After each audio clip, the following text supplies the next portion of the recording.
Hi, Michelle. So this unit is about short form fiction. What is short form fiction?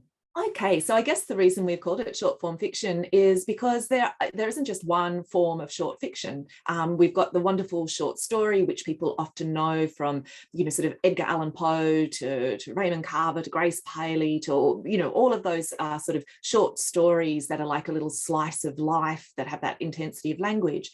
But then, of course, we have flash fictions, microfictions, short fictions, which are really just a way of talking about really short pieces of writing that work almost like a puzzle, that they're so intense, that they often require the reader to stop and feel the effect of the words and have sort of a really powerful image or idea. But it's all sort of conveyed in sometimes 350 words, sometimes 500 words, sometimes up to 1,000 words. But this idea of short form fiction is really about getting to grips with what it means for your writing and the decisions that you make when you are attempting these shorter forms of fiction, because it's just not the same as writing a novel.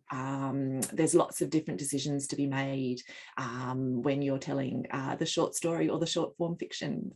That's right. Because if you think about your character, your plot, your setting, the drama, it all becomes very compressed. Right. And so you've got to be able to get that across to the reader within a particular word limit.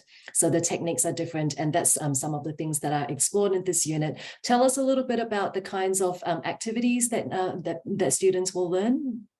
Okay, so lots of fun writing activities each week. Students are invited to build their own portfolio of short stories and flash fictions along the way.